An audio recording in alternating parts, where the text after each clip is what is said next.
পরের দিন সকালবেলা মিষ্টি রোদের আজ দেখা মিলেছে। সূর্যের দেখা মিললে তার তেজ তেমন প্রকট না। চারিদিকে বাতাস বইছে, বাতাসের সাথে গাছের ডালে শুকিয়ে যাওয়া পাতাগুলো মড়মড়ে শব্দে ঝরে পড়ছে নিচে। ইশরাত আজ ভার্সিটিতে যাবে, তাই নুসরাত তাকে এগিয়ে দেওয়ার জন্য সাথে বেরিয়েছে।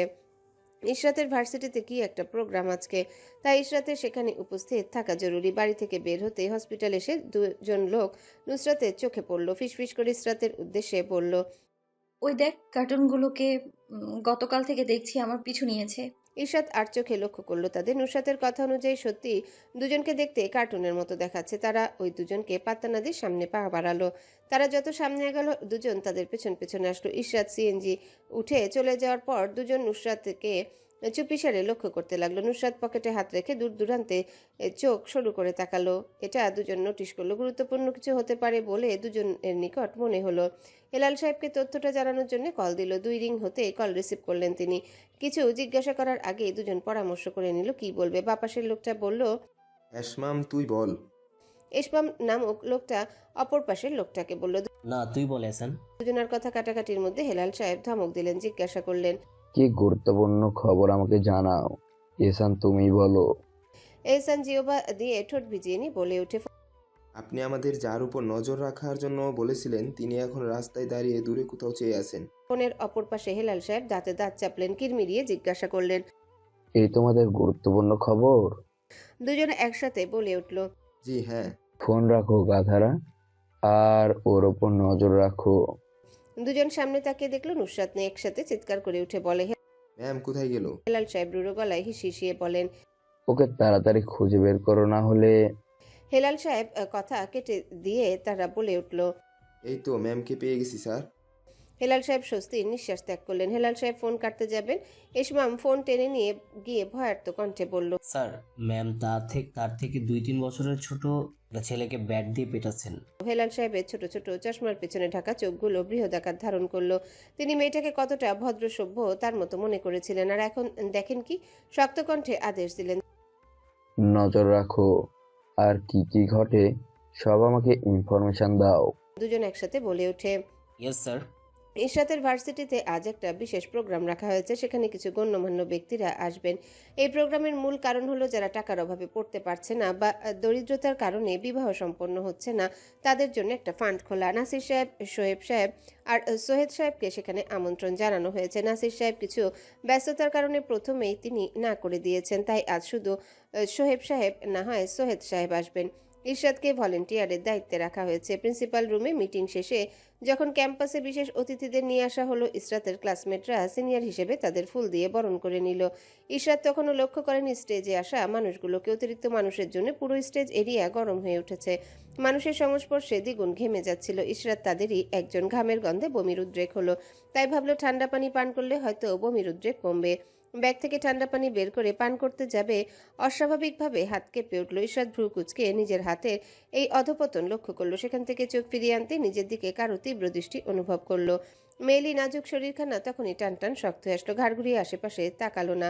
শক্ত হয়ে দাঁড়িয়ে থেকে বোতলের চিপি খুলে পানি খেতে নিবে তাড়াহুড়োয়, আর হাত কাঁপায় নাকে মুখে পানি ঢুকে বিষম উঠে গেল। মুখ চেপে ধরে কুহু কুহু করে কেসে উঠতে পিঠে কারোর হাতের স্পর্শ পেল। ইশরাত তড়াক করে দূরে সরে যাবে, তার আগে মেয়েলি কবজি চেপে ধরল জাইন।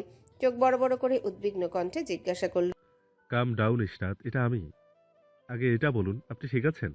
ইশরাত নিজের মুখে হাত চেপে ধরল। গলায় এখনো কিছু একটা করছে। জাইনকে দেখে অবাক হলো, তবু অবাকতা ঢেকে রেখে মৃদু কণ্ঠে জানালো। আমি ঠিক আছি। জাইন কণ্ঠ খাদে নামিয়ে যতটা সম্ভব শান্ত গলায় জিজ্ঞাসা করলো, আর ইউ শিওর? কোনো সমস্যা হচ্ছে না তো? ইশরাত চোখ তুলে তাকাতেই নাক চিরে লেবু পাতার ঘ্রাণ প্রবেশ করলো। ঢোক গিলে শ্বাস ফেললো। ঠোঁটে ক্ষীণ হাসি ঝুলিয়ে পড়ল। আমি ঠিক আছি, চিন্তা করবেন না। রেস্টুরেন্টের এক কোনায় বসে আছে ইসমাম, এহসান। দুজনার মুখে স্পষ্ট চোরের লক্ষণ ভেসে উঠেছে। যে কেউ দেখলে বলবে নির্ঘাত চুরি করে ধরা পড়ে এখানে এসে বসেছে। তাদের সেসবে কোনো পাত্তা নেই। যে যা ভাবার ভাবুক, বর্তমানে তাদের চোখ সবসময় সামনের ম্যামের দিকে থাকবে, আর কোনো দিকে নয়। আর এই অবস্থায় কেউ যদি দেখে বলে তাদের চোরের মতো মনে হচ্ছে, তাদের কিছু যায় আসে না, এটা তাদের ডিউটি। দুজনা চোরের মতো বসে থাকার মধ্যে ফোন কল আসলো হেলাল সাহেবের। কল পিক করে স্পিকারে দিয়ে কানে ধরল এহসান। হেলাল সাহেব অপর পাশ থেকে গম্ভীর কণ্ঠে জানতে চাইলেন এদিকের পরিবেশ এখন কেমন, গত 1 ঘন্টা কেন তাকে কোনো খবর দেওয়া হয়নি। এসমাম আর এহসান নিজের অপারগতায় ক্ষমা চেয়ে নিল। হেলাল সাহেব হয়েছে হয়েছে বলে জানতে চাইলেন কি হচ্ছে এখানে। এহসান জানালো, স্যার, ম্যাম চশমা পরে একটা রেস্টুরেন্টে বসে আছেন, পায়ের উপর পা তুলে। তীক্ষ্ণ দৃষ্টিতে সামনের দিকে তাকিয়ে থেকে ক্যাপাচিনো খাচ্ছেন। ঠোঁটের কোণে হাসির রেশ লেগে আছে। মনে হয় কিছু একটা দেখে হাসছেন, কিন্তু কি দেখে হাসছেন তা জানি না। এহসান কথা শেষ করার আগে নুসরাত উঠে দাঁড়ালো। এসমাম ফিসফিস করে জানালো, স্যার, ম্যাম এখন উঠে দাঁড়িয়েছেন, মনে হয় রেস্টুরেন্ট থেকে চলে যাবেন। দুজন নুসরাতকে আসতে দেখে নিজেদের মুখে মেনু কার্ডের আড়ালে ঢেকে ফেললো। নুসরাত তাদের পাশ কাটাতে কাটাতে ভারী গলায় এহসান আর এসমামের উদ্দেশ্যে বলে উঠল। গাধার দল।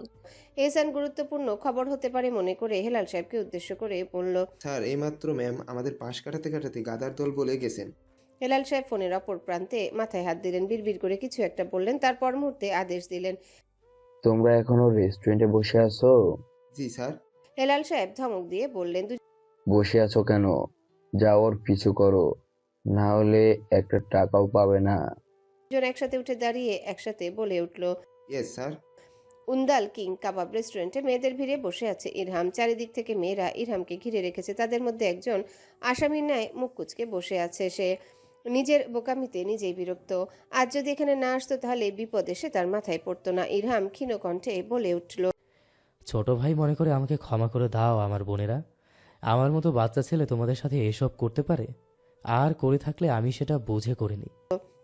ইরহামের আকুল আওয়াজে করা আরজিতে এখানে বসা একজন মেয়েরও ভাবাবেগ হলো না। তারা কঠোর চোখে ইরহামকে লক্ষ্য করে চিবিয়ে চিবিয়ে বলল, আমাদের সাথে তুই এতদিন নাটক করেছিস, আজ আমরা সবাই তোকে প্রতারণার মামলায় ফাঁসিয়ে পুলিশে দিব। এতগুলা মেয়ের সাথে প্রতারণা করতে তোর বুক কাঁপলো না?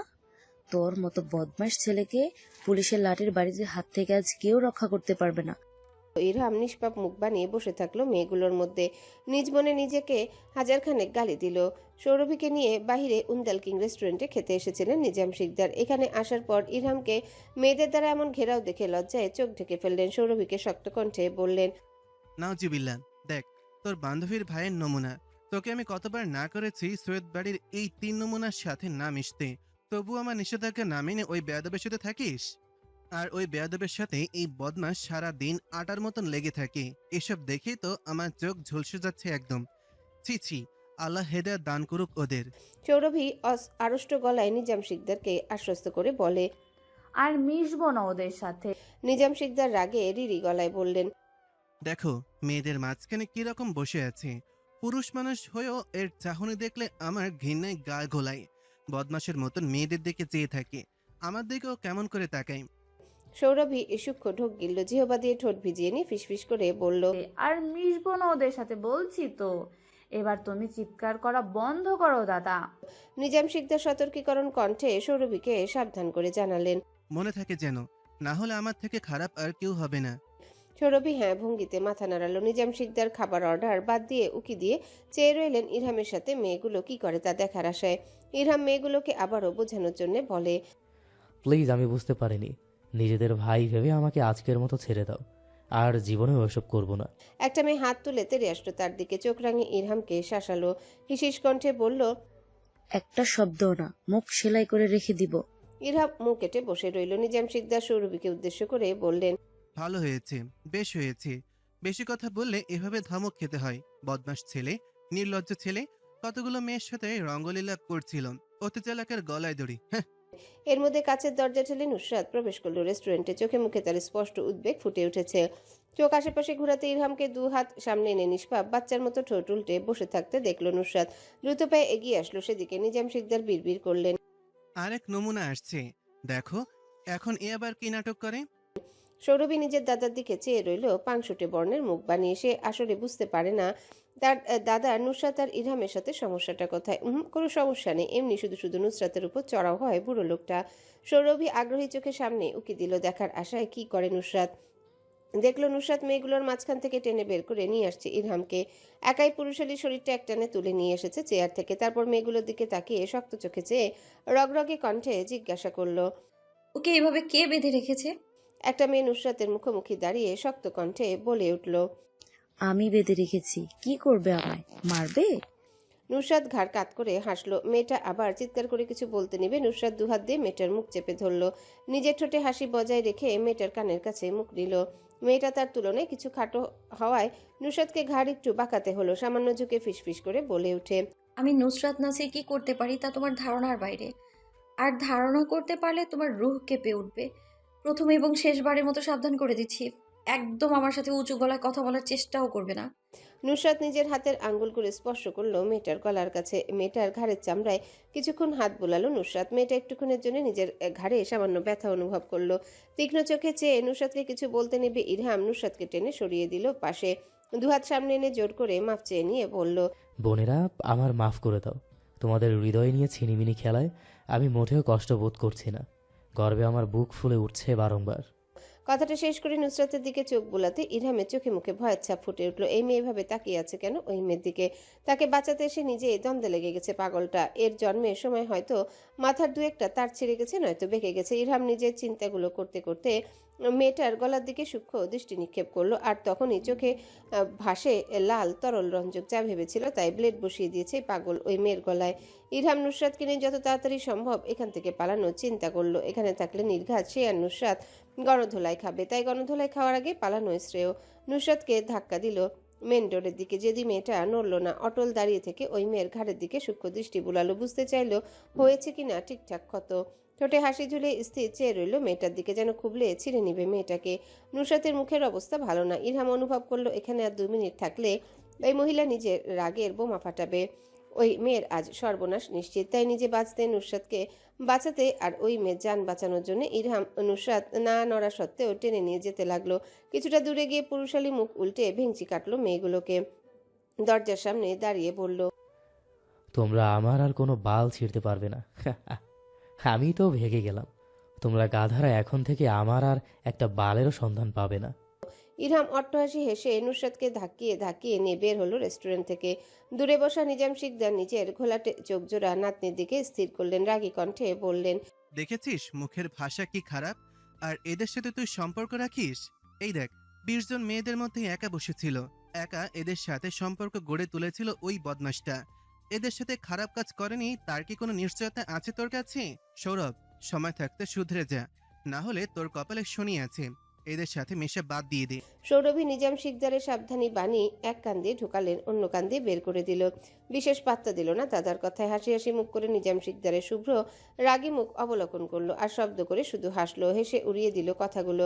গায়ে মাখলো না মেয়েটা একটা কথা। নাসির মঞ্জিলে তোলপাড় চলছে। ইশরাতকে মাঝখানে বসিয়ে রেখে বর্তমানে ফেসবুকে থাকা ট্রেন্ডিং ভিডিওটা বারবার পোজ জুম করে দেখছে ইরহাম, আহান আর নুসরাত। ঠোঁটে লেগে আছে সবার ব্যঙ্গাত্মক হাসি।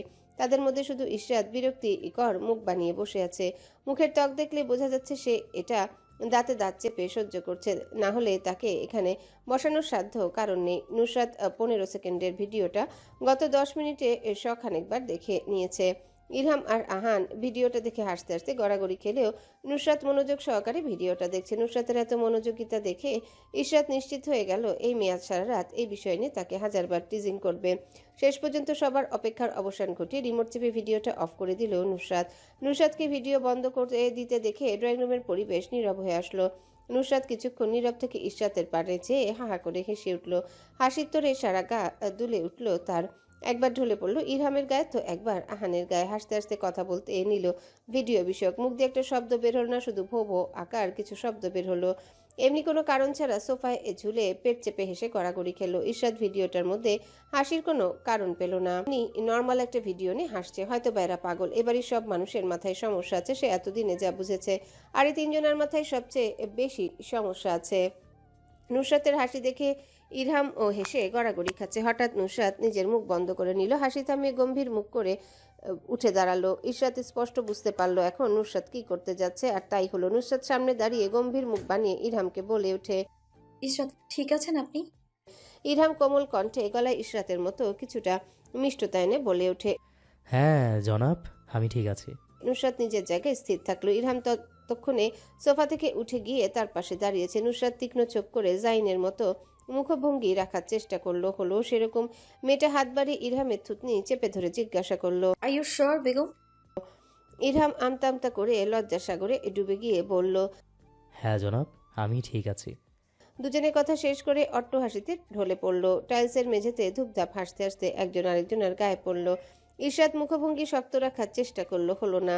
দুজনার টিজিংয়ে ইশরাতের গালে লাল আভা পড়েছে। হাত দিয়ে যথাসম্ভব তা ঢাকার চেষ্টা করলো, কিন্তু নুসরাতের দৃষ্টি অগোচর হলো না তা। সে হেসে উঠে ইরহামের বুকে হাত দিয়ে ধাক্কা দিয়ে ইশারা করে বলে। দেখ, লজ্জা পাচ্ছে জনাবের বেগম। কথা শেষ করে নুসরাত হে হে করে হাসতে লাগলো। আহান ভিডিওটা আবার ওপেন করলো। জাইন যখন পিঠে হাত বুলিয়ে ইশরাতকে জিজ্ঞাসা করলো, আপনি ঠিক আছেন ইশরাত? আহান সাথে সাথে সেটা কপি করে নাকিস্বরে বলে উঠল। আপনি ঠিক আছেন ইসরাত?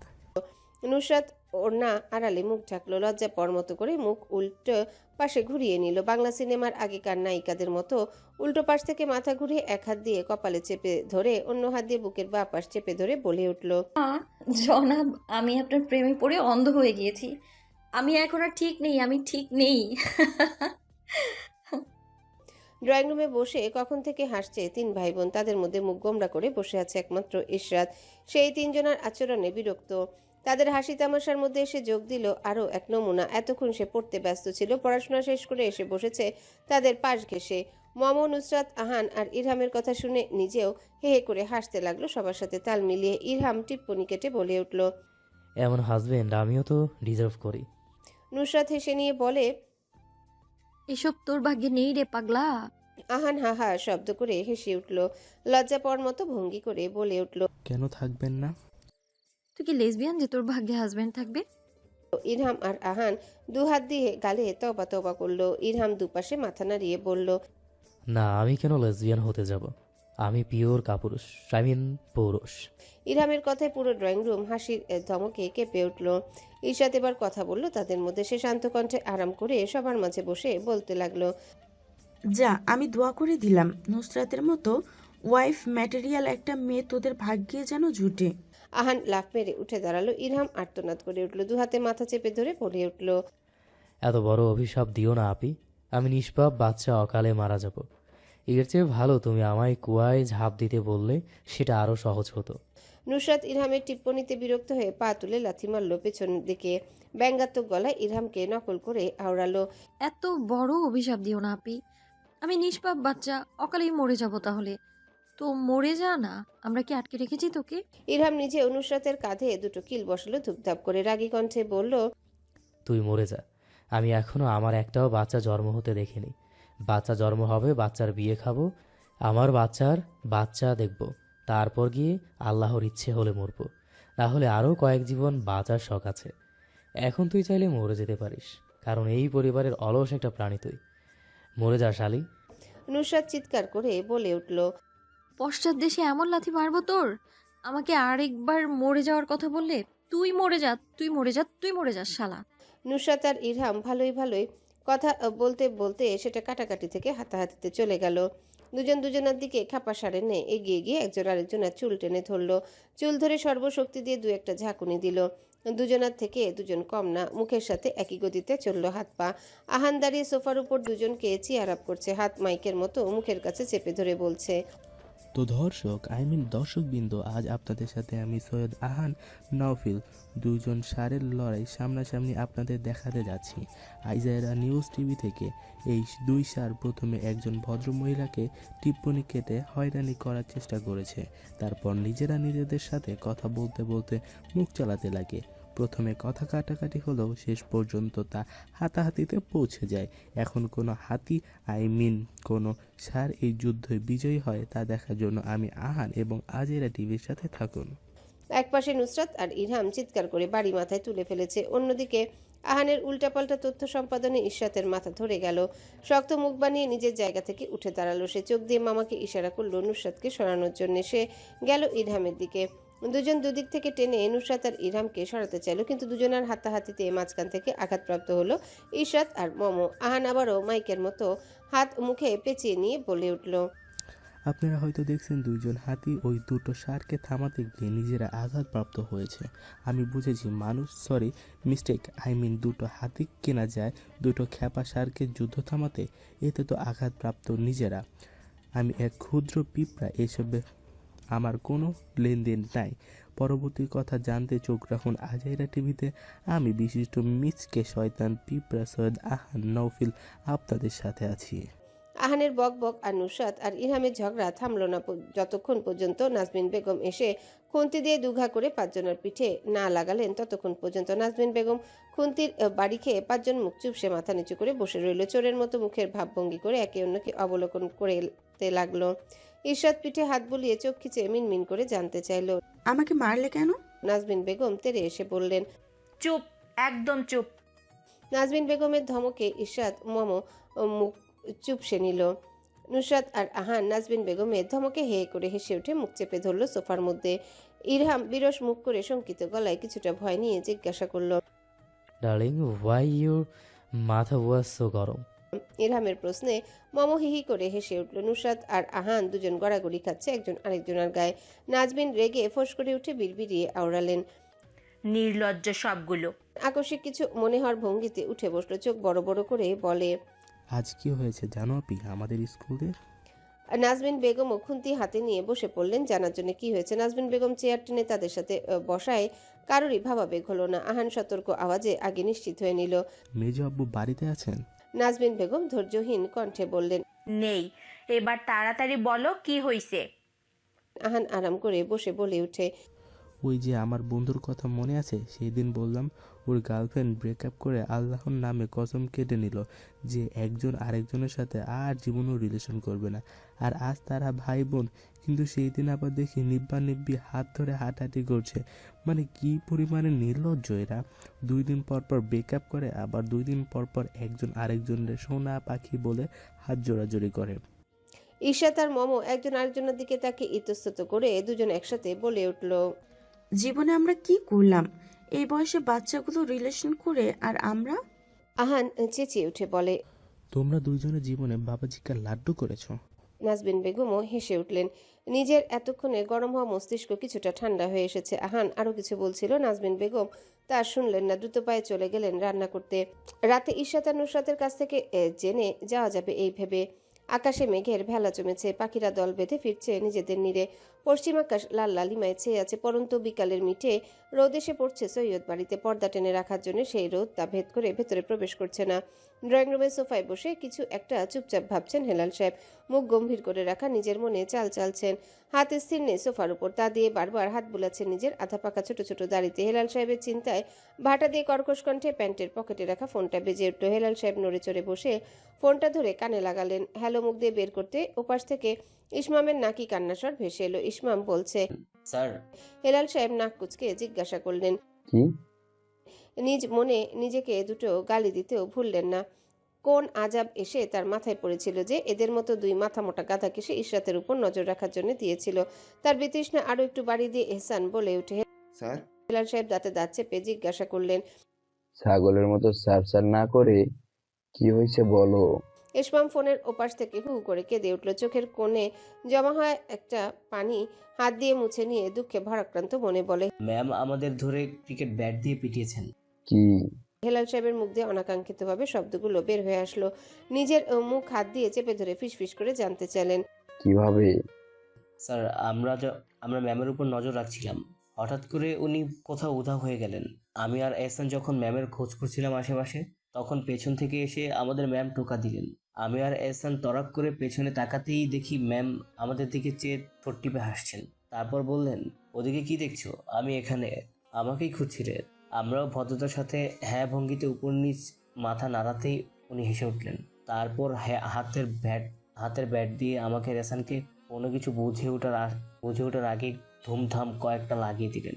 এখন আমি আর এহসান রাস্তার ধারে পড়ে আছি। প্লিজ স্যার, দয়া করে আমাদের মতো দুটো মানুষকে হসপিটালে ভর্তি করিয়ে দিন। হেলাল সাহেব চিরচিরে কণ্ঠে বলে ওঠেন, একটা কাজও করো না, ইউ টু আর ফায়ার। নিজেরা ডাক্তারে যাও। কোনো মতে কথা শেষ করে রাগে ফোন কেটে দিলেন তিনি। দুজনার আরেকটা কথা শোনার মতো ধৈর্য হেলাল সাহেবের নেই। রাগে লাল হওয়া মুখ নিয়ে এক হাতে থুতনিতে হাত বোলাতে বোলাতে চিন্তায় ব্যস্ত হলেন। মনে মনে ঠিক করে নিলেন এবার তাকে কিছু একটা করতে হবে। 10 টাকার প্রাণ লিচুতে চুমুক দিয়ে নুসরাত চোখ তুলে উপরে তাকালো, কোমরে হাত বুলিয়ে ভাবলো নানা কথা। সেদিন হেলাল সাহেবের সাথে ঝগড়া করতে গিয়ে মাটিতে পতিত হওয়ায় এখনো ব্যথা রয়ে গেছে। ডাক্তার আরও যাবে 2-1 দিন পর। যদি এর মধ্যে ব্যথা কমে যায় তাহলে ডাক্তার দেখানোর জন্য যে টাকা নাসির সাহেব দিয়েছেন তা সে মেরে দিবে। নিজের অতর্কিত চিন্তাগুলো একপাশে রেখে জুসে আরেকটা চুমুক দিল। খোপা করা চুলগুলো থেকে বের হওয়া ছোট চুলগুলো ভালো করে কানের পেছনে গুজে দিয়ে মাথার কেলভিন কেলিনের লোগো বিশিষ্ট কালো ক্যাপটা পরে নিল। এহসান আর ইসমাম নুসরাতের সামনে ভীতু চোখে বসে আছে। নুসরাত চোখ সরু করে চেয়ে মৃদু কণ্ঠে জিজ্ঞাসা করলো, কি খাবে? নিজের হাতে 10 টাকার জুসের বোতলটা এগিয়ে দিল সামনের দিকে। এহসান আর ইসমাম দুপাশে মাথা না ভঙ্গিতে নাড়াতে নুসরাত বলে উঠল, গুড। আমি চাইলেও দিতাম না, ভদ্রতার খাতিরে জিজ্ঞেস করেছি আপনাদের। তো যা বলছিলাম, কি বলছিলাম আসলে? দুজন একসাথে বলে উঠল, তো বসে আছো কেন যখন আমি কিছু বলছিলাম না? আজও মানুষ, বসে বসে আমার মুখ দেখছো কেন? যাও নিজেদের কাজে যাও, বিদেয় হও। এহসান আর ইসমাম উঠে দাঁড়ালো। কিছুক্ষণ আগে ব্যাটের বাড়ি খাওয়ায় হাঁটতে গিয়ে বেগ পোহাতে হলো। পা টেনে টেনে চলে যেতে সেখানে এসে উপস্থিত হলো ইরহাম। নিজের পকেট থেকে ফোন বের করে দিয়ে নুসরাতের উদ্দেশ্যে বলল, একটা অ্যাস্থেটিক পিক তুলে দে তো। নুসরাত ফোন হাতে নিয়ে ইরহামের ঘুরিয়ে ফিরিয়ে কয়েকটা পিক তুলে দিতে দিতে বলে ওঠে, নতুন ট্রেন্ডিং এ একটা ভিডিও আসছে, ওটা দেখেছিস? ইরহাম অবাক চোখে চেয়ে বলে ওঠে, নতুন ট্রেন ভিডিও এসেছে আর তুই আর আমি এখনো তৈরি করিনি, এমন কি আমি জানি না। ইরহাম এগিয়ে আসতে আসতে নুসরাতকে জিজ্ঞাসা করলো, তুই আমাকে জানাসনি কেন? নুসরাত সে কথার উত্তর দিল না। মৃদু কণ্ঠে বলে উঠল, সেটা ছাড়, চল ট্রেনটা খেয়ে দিই, ট্রেন্ডের মায়ের বাপ করে ছেড়ে দিই আমি আর তুই মিলে, তারপর ভিউ আর ভিউ, তুই আর আমি ভাইরাল। ইরহাম গোল গোল চোখে চেয়ে মাথা নাড়ল। নুসরাতকে জিজ্ঞাসা করলো, আগে বল কোন ট্রেনটা? নুসরাত কপাল কুঁচকে হালকা গলায় বলে ওঠে, ওই যে হাত ঘুরিয়ে ঘুরিয়ে করে যে, কি জানো, স্নিকার স্নিকার স্নিকার, ওয়াইফি ওয়াইফি ওয়াইফি। ইরহাম নুসরাতকে শুধরে দিয়ে বলে, স্নিকার নয়, স্নাইপার। ওই একই হলো। ইরহামের হাত থেকে মোবাইলটা কেড়ে নিয়ে ঘাসের উপর ধূপ করে বসে পড়ল নুসরাত। ইরহাম নুসরাতকে বসে যেতে দেখে নিজেও পাশ ঘেঁষে বসে পড়ল ঘাসের উপর। নুসরাত পকেট থেকে টেনে টিস্যু বের করে আনলো। ইরহাম পাশে বসে কোনো প্রশ্ন ছাড়া চুপচাপ চেয়ে দেখলো নুসরাতের কর্মকাণ্ড। নুসরাত টিস্যুর টুকরো 2 হাতের তালুতে মোলে নিজের পায়ে চতুর্থ আঙ্গুলে পরে নিল। ইরহামের পায়ের আঙ্গুলেও টিস্যুর টুকরো দিয়ে গোলাকার আংটি বানিয়ে পরিয়ে দিল। তারপর মোবাইল হাতে তুলে নিল। গান বেজে উঠতেই ইরহাম ক্যামেরায় নিজের পায়ের দিকে তাক করে চতুর্থ আঙ্গুল ক্যামেরার সামনে এনে দোলাতে লাগলো। ব্যাকগ্রাউন্ড বিটের সাথে মিলিয়ে নিজের গলায় গেয়ে উঠল, হ্যাডা হ্যাডা হ্যাডা হ্যাডা হ্যাডা। অতঃপর নুসরাতের পায়ের দিকে ক্যামেরা ঘুরিয়ে নিল। নুসরাত হেসে উঠল এমন ট্রেন্ডের বিনাশ করতে গিয়ে। তাই নিজেও ইরহামের মতো ব্যাকগ্রাউন্ড বিটের সাথে মিলিয়ে পায়ের আঙ্গুল নাচাতে নাচাতে গিয়ে উঠল সাউয়া সাউয়া সাউয়া সাউয়া সাউয়া। ভিডিও তৈরি করে নিজেদের টিকটক আইডিতে পোস্ট করে দিল। তারপর উঠে দাঁড়াতে দাঁড়াতে নিজেদের দিকে তাকিয়ে দুজন হেসে দিল। নুসরাত এক হাতে ইরহামের কাজ জড়িয়ে নিতে নিতে বলে উঠল, একদম ট্রেন খায় দিছি তুই আর আমি মিলে। দেখি এবার কে বানায় স্নিকার স্নিকার স্নিকারের ভিডিও। ইরহাম নিজেও হেসে উঠল। নিজের হাত দিয়ে নুসরাতের কাজ জড়িয়ে ধরে হাঁটা শুরু করলো। বাড়ির পথে যেতে যেতে দুজনার দেখা হলো সৌরভীর সাথে। সৌরভীর সামনে দাঁড়িয়ে ইরহাম কথা বলতে নিলে সে পাশ কাটিয়ে চলে গেল। ইরহাম গোল গোল চোখে পিছু ফিরে চেয়ে দেখলো সৌরভী মুখ ঘুরিয়ে চলে যাওয়া। নুসরাতের দিকে ঘুরে মলিন মুখে জিজ্ঞাসা করলো, ও আমার সাথে কথা বললো না কেন? নুসরাত দু কাজ ঝাঁকায়, দুপাশে মাথা নাড়িয়ে জানায় সে জানে না। অতঃপর ইরহামের পিঠে হাত বুলিয়ে দিয়ে বলে ওঠে, কথা না বলে তোর তো কোনো সমস্যা হওয়ার কথা না, কোনো সমস্যা হচ্ছে কি? ইরহাম নুসরাতের প্রশ্নাত্মক চাহনিতে দুপাশে মাথা নাড়ালো। মলিন মুখে মিনমিন করে বলতে লাগলো, তেমন কিছু না, এমনি জিজ্ঞেস করছে। ইরহাম কথার উত্তর দিয়ে সামনের দিকে চুপচাপ হাঁটতে লাগলো। নুসরাত শুধু তীক্ষ্ণ চোখে লক্ষ্য করলো ইরহামের হঠাৎ করে মুখ কালো করে নেওয়া। নিজে থেকে আর কোনো কথা বলতে গেল না ইরহামের সাথে তাল মিলিয়ে হাঁটতে হাঁটতে কিছু একটা ভেবে মুখ অন্ধকার হয়ে আসলো তার। হেলাল সাহেব পিছনে হাত বেঁধে অনেক পায়চারি করার পর শেষ পর্যন্ত মাথায় একটা বুদ্ধি খেলে গেল। জীবনের সর্বপ্রথম ভুল ছিল ওনার মরহুম বাবার বিরুদ্ধে যাওয়া, আর দ্বিতীয় ভুল ছিল এই 2 গাধাকে ইশরাতের পেছনে লাগানো। কতটা টাকা খরচ হয়ে গেল এই কাজ করতে গিয়ে। চিন্তা করতে করতে সিঁড়ি বেয়ে উপরে উঠে গেলেন তিনি।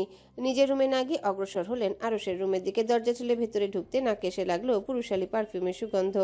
ধীরে ধীরে ঘরে প্রবেশ করতে দেখলেন সোফার উপর কাপড়ের স্তূপ রাখা, একইভাবে বিছানার উপর হুডি, ডেনিম জ্যাকেট, ওভারসাইজ টি শার্টগুলো অগোছালোভাবে ফেলে রাখা। হেলাল সাহেব আরুষের ট্রলি চেইন খুলে নিলেন, ট্রলি ভর্তি হাতঘড়ি। আরুষের উপর একটু বিরক্ত হলেন হেলাল সাহেব। এই মাথা মোটা লাগেজ ভর্তি শুধু ঘড়ি নিয়ে আসছে। নাক কুচকে নিয়ে বিছানার উপর হাত দিয়ে হাতালেন। নিজের প্রয়োজন মাফিক জিনিসগুলো নিয়ে রুম থেকে আলগোছে বের হয়ে আসলেন। আস্তে আস্তে দরজা লক করতে ভুললেন না। নিজের রুমে ঢুকে উচ্চ শব্দে নিজের স্ত্রীকে ডেকে উঠলেন। লিপি বেগম মৃদু কণ্ঠে জবাব দিলেন। আসছি। কিয়ৎকাল কেটে গেলে লিপি বেগম এসে রুমে প্রবেশ করলেন। রুমের দরজা হালকা লাগিয়ে দিয়ে সামনে তাকাতে একজন অপরিচিত ব্যক্তিকে দাঁড়িয়ে থাকতে দেখলেন। মুখ দিয়ে বের হয়ে আসলো আত্মচিৎকার। ভয় পেয়ে দৌড়ে রুম থেকে বের হতে যাবেন হেলাল সাহেব লিপি বেগমের হাত চেপে ধরলেন। ফলকাটা ছুরি চেপে ধরলেন লিপি বেগমের গলায়। লিপি বেগম চোখ বড় বড় করে কাঁদো কাঁদো কণ্ঠে জিজ্ঞাসা করলেন, কে আপনি? আমার হাজবেন্ড কোথায়? হেলাল সাহেব কথার উত্তর দিলেন না। হাতের ছুরি আর একটু দাবিয়ে ধরলেন লিপি বেগমের গলায়। লিপি বেগম বিরস মুখে ভয়ে ঢোক গিলে নিয়ে পিছনে সরে গেলেন। পায়ের সাথে পা বেজে ধাক্কা খেলেন দেয়ালের সাথে। ভয়ে শঙ্কিত হওয়া চেহারায় বলে উঠলেন, দয়া করে ছেড়ে দিন। আমি কি করেছি? আমার স্বামী বা কোথায়? হেলাল সাহেব স্ত্রীর ভয়ে শঙ্কিত হওয়া চেহারা দেখে হাহা করে হাসলেন। হাতের ছুরি ছুঁড়ে ফেলতে ফেলতে মুখ থেকে কালো ওয়ান টাইম মাস্ক খুলে নিলেন। চোখ ছোট ছোট করে লিপি বেগমের উদ্দেশ্যে বললেন, নিজের স্বামীকে চিনলে না লিপি? আজ গিয়ে প্রমাণ হলো গেল 30 বছরের এই সংসারে তুমি আমাকে এখনো ভালো করে চিনতেই পারোনি। কি ভয়টাই না ছিল তোমার চোখে। লিপি বেগম যখন বুঝলেন এতক্ষণ যাকে অপরিচিত আগন্তুক ভেবেছিলেন সে আর কেউ নয় তার স্বামী, তখন মেজাজ চড়ে গেল দপদপ করে। দাঁতে দাঁত চেপে স্বামীর বেশভূষা দেখলেন, গলবিলে তিতা কথা চেপে ঠান্ডা করে জানতে চাইলেন, এমন কার্টুন সেজেছেন কেন? হেলাল সাহেব স্ত্রীর দিকে তেরছা চোখে তাকালেন। আয়নার সামনে দাঁড়িয়ে আকপিস দেখতে দেখতে বললেন, কোথায় কার্টুন লাগছে? ভালোই তো লাগছে। আবারও আয়নার সামনে দাঁড়িয়ে চুলে হাত বুলাতে বুলাতে বললেন, আরশের কাপড় একটু বেশি হ্যান্ডসাম লাগছে মনে হচ্ছে। লিপি বেগম কথা বললেন না। দাঁতে দাঁত চেপে দাঁড়িয়ে হাতের মুঠোয় কাপড় একদলা চেপে ধরলেন। নিজেকে স্বাভাবিক রাখার বৃথা চেষ্টা করে জিজ্ঞাসা করলেন, এই নাটক সাজাচ্ছেন কেন? হেলাল সাহেব চুল ভালো করে সেট করে নিলেন, গায়ে পারফিউম ব্যবহার করে মুখে একটু লোশন লাগিয়ে নিলেন। ডেনিম জ্যাকেটের কলার ঠিক করে নিয়ে মাথায় ব্যাকেট হাট পরে নিলেন। ডেনিম জ্যাকেটের বোতাম টেনে লাগাতে পারলেন না। স্ত্রীর উদ্দেশ্যে বললেন, সামান্য পেট উঁচু হয়, বোতামগুলো লাগছে না। লিপি বেগম তাচ্ছিল্য করে হেসে উঠলেন। হেলাল সাহেবকে উদ্দেশ্য করে বললেন, সামান্য পেট উঁচু? হাসালেন আপনি। তাহলে কি বেশি উঁচু হয়ে গেছে? হেলাল সাহেব মাস্ক পরে নিয়ে উদ্বেগপূর্ণ কণ্ঠে জিজ্ঞাসা করলেন। লিপি বেগম নিরর্থক অভিমত পোষণ করলেন। হেলাল সাহেব আবারও স্টাইল করে একটা ব্যাগ কাঁধে ঝুলিয়ে নিতে নিতে স্ত্রীকে জিজ্ঞাসা করলেন, আজকে একটু বেশি হ্যান্ডসাম লাগছে তাই না? লিপি বেগম নাক কুচকালেন। ঠোঁটে ব্যঙ্গাত্মক হাসি ঝুলিয়ে বলে উঠলেন, জি, অনেক বেশি হ্যান্ডসাম লাগছে আপনাকে। হেলাল সাহেব রুম থেকে বের হতে হতে বলে উঠলেন, শেষ পর্যন্ত স্বীকার করলে আমি এখনো হ্যান্ডসাম। আমাকে হিংসা করো, তা কি আমি বুঝি না? হুম, যত হিংসে করো, লিপি আমার মতো হ্যান্ডসাম হতে পারবে না। লিপি বেগম অতিষ্ঠ হয়ে গেলেন নিজের স্বামীর এমন ব্যবহারে। টিপ্পনি কেটে ও খিকোটর প্রশস্ত করে স্বামীর পিছু পিছু রুম থেকে বের হয়ে আসতে আসতে জিজ্ঞাসা করলেন, আপনার মতো কে হতে চায়? আমার বয়ে গেছে আপনার মতো হব বলে। হেলাল সাহেব হেসে উঠলেন। সিঁড়ি বেয়ে বড় বড় পা ফেলে নামতে নামতে বলে ওঠেন, হ্যাঁ হ্যাঁ, আমি সবই জানি। হিংসে করো আমাকে ওই রূপের জন্য। যৌবনকালে আমাকে বিয়ে করার জন্য তুমি দেওয়ানা ছিলে, আর আজ আমাকে মোটা বলে অপমান করছো। ভালো হয়ে যাও লিপি, ভালো হতে টাকা লাগে না। লিপি বেগম কোনো শব্দ ব্যয় করার আগে হেলাল সাহেব বাড়ি থেকে বের হয়ে গেলেন। পেছন থেকে চেঁচানো স্বর এলো লিপি বেগমের। তিনি জিজ্ঞাসা করছেন, আরে কোথায় যাচ্ছেন এত সেজে গুজে? সেটা তো বলে যান। হেলাল সাহেব পুরুষালী গম্ভীর কণ্ঠে স্বর ভেসে এলো বাড়ির বাহির থেকে, তোমার জন্য একজন সুন্দরী সতীনের ব্যবস্থা করতে যাচ্ছি। নুসরাত আর নাসির সাহেব ইশরাতের বারান্দায় বসে চায়ের আড্ডা দিচ্ছেন। দুজন চায়ের আড্ডা জমে উঠেছে এতক্ষণে। নুসরাত চায়ে চুমুক দিয়ে নাসির সাহেবকে জিজ্ঞাসা করলো, আব্বা কেমন চলছে আপনার ব্যবসা? নাসির সাহেব নিজেও চায়ের চুমুক দিলেন। আশেপাশে চোখ বুলে বাড়ির পরিবেশ দেখতে দেখতে বললেন, ভালো। কবে থেকে এসে বসছো ওখানে? নুসরাত হাই তুলল। নিজের হুডির ক্যাপ্টেনে মাথায় তুলে নিয়ে এক পা তুলে বসলো বেতের সোফার উপর। অলস ভঙ্গিতে বলে উঠল, আব্বা আমার দ্বারা এইসব সম্ভব না। নুসরাত অনীহানি উত্তর করতে নাসির সাহেব তরাক করে এক পেশে ভ্রুকুচকে জিজ্ঞাসা করলেন, কেন? নুসরাত চায়ে চুমুক দিল, হালকা হাতে ভ্রু চুলকে নিয়ে বলে উঠল, ইন্টারেস্ট নেই আব্বা, আপনি তো জানেন। তারপরেও কেন জিজ্ঞেস করছেন? ইসরাতকে বলুন না বসার জন্য। নাসির সাহেব কিছুটা বিরক্তি নুসরাতের দিকে তাকালেন, চোখের মনি সামান্য কুঞ্চিত করে নিষ্প্রভ কণ্ঠে বললেন, ও কাপড়টা সামলাচ্ছে, তুমি না হয় মেকআপ আর পারফিউমটা সামলাও। নুসরাত কান খোঁচালো সামান্য, চোখ আশেপাশে ঘুরিয়ে বলল, হবে না আমার দ্বারা। নাসির সাহেব কিছু বলার আগে গেটের দিকে তীক্ষ্ণ চোখে তাকিয়ে নুসরাত উঠে দাঁড়ালো, ইশারা দিয়ে না করলো নাসির সাহেবকে কথা না বলার জন্য। চোখ ছোট ছোট করে এগিয়ে আসে বারান্দার রেলিং এর দিকে, দু হাত চেপে ধরে রেলিং। নাসির সাহেব নিজেও চায়ের কাপ সেন্টার টেবিলে রেখে এসে যোগ দিলেন নুসরাতের সাথে। নিজেদের বাড়ির গেটের সামনে অদ্ভুত বেশভূষায় দাঁড়ানো লোকটাকে দেখে একটু চিন্তিত হলেন নাসির সাহেব। নুসরাতকে উদ্দেশ্য করে বললেন, মনে হয় গরিব মানুষ, যাও টাকাগুলো দিয়ে আসো। পকেট থেকে টাকা বের করে নাসির সাহেব নুসরাতের হাতে দিলেন। নুসরাত 500 টাকার কড়কড়ে নোটখানা হাতে নিয়ে অবাক হলো, বিস্ময় প্রকাশ করে উপর তুলে ভালো করে সূর্যের আলোয় দেখে নেয় আসল কিনা নকল। নাসির সাহেব নুসরাতের এমন কাণ্ডে বিস্মিত হন, অবাক কণ্ঠে জিজ্ঞাসা করেন, কি হয়েছে, এভাবে আলোয় নিয়ে টাকা দেখছো কেন? আসলে আব্বা দেখছিলাম টাকা আসল নাকি নকল। আপনি তো আবার কাউকে 500 টাকা দেয়ার মানুষ না। আম, এত টাকা আপনার পকেট থেকে কিভাবে বের হয়েছে তাই ভাবছি। নুসরাত নাসির সাহেবের কথার উত্তর ঝটপট দিল। রেলিং ধরে সামান্য উকি দিতে দেখে অদ্ভুত পোশাক পরিহিত লোকটা পাইপের কাছে এসে দাঁড়িয়ে হাত দিয়ে চেপে ধরে আছে। নুসরাত চোখ প্রশস্ত করে সতর্ক গলায় চিৎকার করে উঠল। নাসির সাহেবের কাজ ঝাঁকিয়ে ফিসফিসিয়ে বলল, আবার চোর চোর চোর দিনে দুপুরে চুরি করতে চলে আসছে।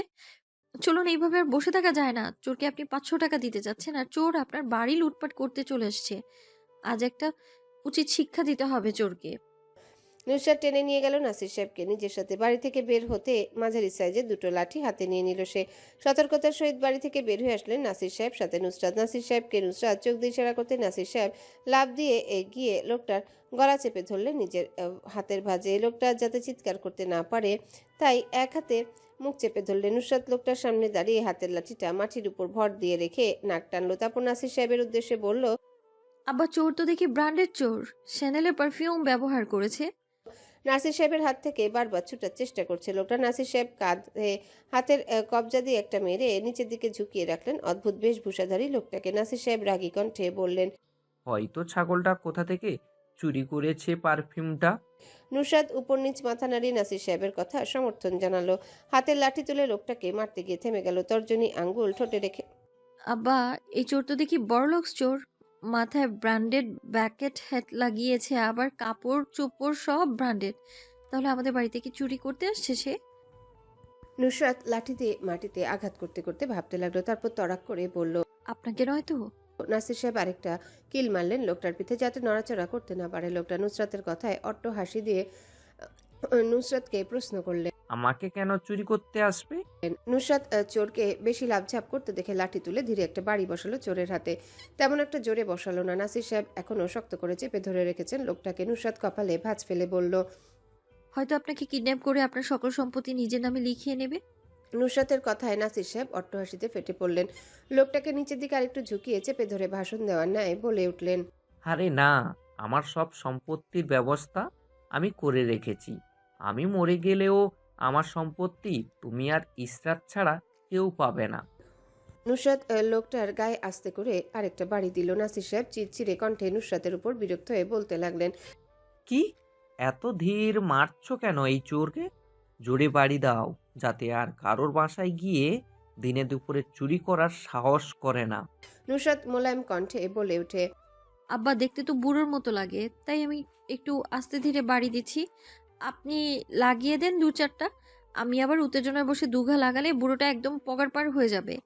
নুসরাত হাত দিয়ে দেখালো মরে যাবে। তারপর হাত উপরে তুলে আকাশের দিকে আঙ্গুল তাক করলো। নাসির সাহেব নুসরাতের কথা শুনে সর্বোচ্চ শক্তি লাগে একটা ঘুষি মারতে নিবে। নুসরাত বলে উঠল, আব্বা থামেন, আগে চোরটার মুখটা তো দেখে নি। কে এই চোর যে আমার আর আপনার মতো সাহসী ঝুবরুটে লোকের বাড়িতে দিনে দুপুরে ডাকাতি করতে আসে? আমাদের বিষয়ে এই বুড়োকে কি কেউ জানায়নি নাকি? নুসরাত লাঠি দূরে ছুঁড়ে ফেলে লোকটার সামনে এসে দাঁড়ালো। হাত ঝাড়া দিয়ে লোকটার মুখ থেকে থাবা মেরে খুলে নিল বাকেট হাটটা। এতক্ষণ লোকটার চোখ বাকেট হাটের আড়ালে ঢেকে থাকলেও এবার তা দৃশ্যমান হয়ে গেল। নুসরাত লোকটার চোখের দিকে না তাকিয়ে নাসির সাহেবের দিকে তাকিয়ে বলে উঠল, আব্বা এই বেডার মাথা দেখতে আপনার বিদেশ ফেরত আম্বানি বুড়ো ভাইয়ের মতো মনে হচ্ছে। নুসরাত নাসির সাহেবের সাথে কথা বলতে বলতে লোকটার মুখ থেকে টেনে হিঁচড়ে মাস্ক খুলে নিয়ে আসলো। নাসির সাহেবের দিকে চোখ ফিরিয়ে আনতে আনতে বলল, দেখি সোনার চাঁদ, তোর সোনা মুখটা দেখি একটু, কত বড় সাহস তোর! আমি নুসরাত নাসির এই বাড়িতে উপস্থিত থাকতে তোর চোরের এত সাহস যে আমাদের বাড়িতে ঢুকে চুরি করে ধান্দা করিস তুই, হ্যাঁ? নুসরাত মাছের মতো হা করে চেয়ে রইল লোকটার দিকে। নাসির সাহেব নুসরাতকে কথা বলতে বলতে এমন করে থেমে যেতে দেখে অবাক হলেন। ফিকে হয়ে যাওয়া কণ্ঠে জিজ্ঞাসা করলেন, কি হয়েছে? এরকম তোমার মুখ চুপসে গিয়ে হাঁ হয়ে গেল কেন? নুসরাত কথার উত্তর দিল না। ভ্যাটকানো মার্কা চেহারা নিয়ে চেয়ে রইল সামনের দিকে হা করে। নাসির সাহেব লোকটার পেঁচানো গলা ছেড়ে দিয়ে সামনে আসতে আসতে নুসরাতকে ধাক্কা দিয়ে বললেন, দেখি শর্ত, এমন হাঁ করে আছিস কেন? কার এমন মুখ দেখলো? নাসির সাহেব নিজেও থমকে গেলেন। নিজের বড় ভাইকে সামনে দাঁড়ানো দেখে কিতকালের জন্য থমকালেন। জিহবাই ডগায় থাকা কথাগুলো মিলিয়ে গেল নিমিষে। হেলাল সাহেব রাগে কর্মর করে ক্ষুব্ধ চোখে দুজনের দিকে তাকিয়ে আছে। নুসরাত ঢোক গিলে নিজের হাঁ করা মুখ বন্ধ করে নিল। জিহবা দিয়ে ঠোঁট মুছে নাসির সাহেবের দিকে ফিরে তাকালো।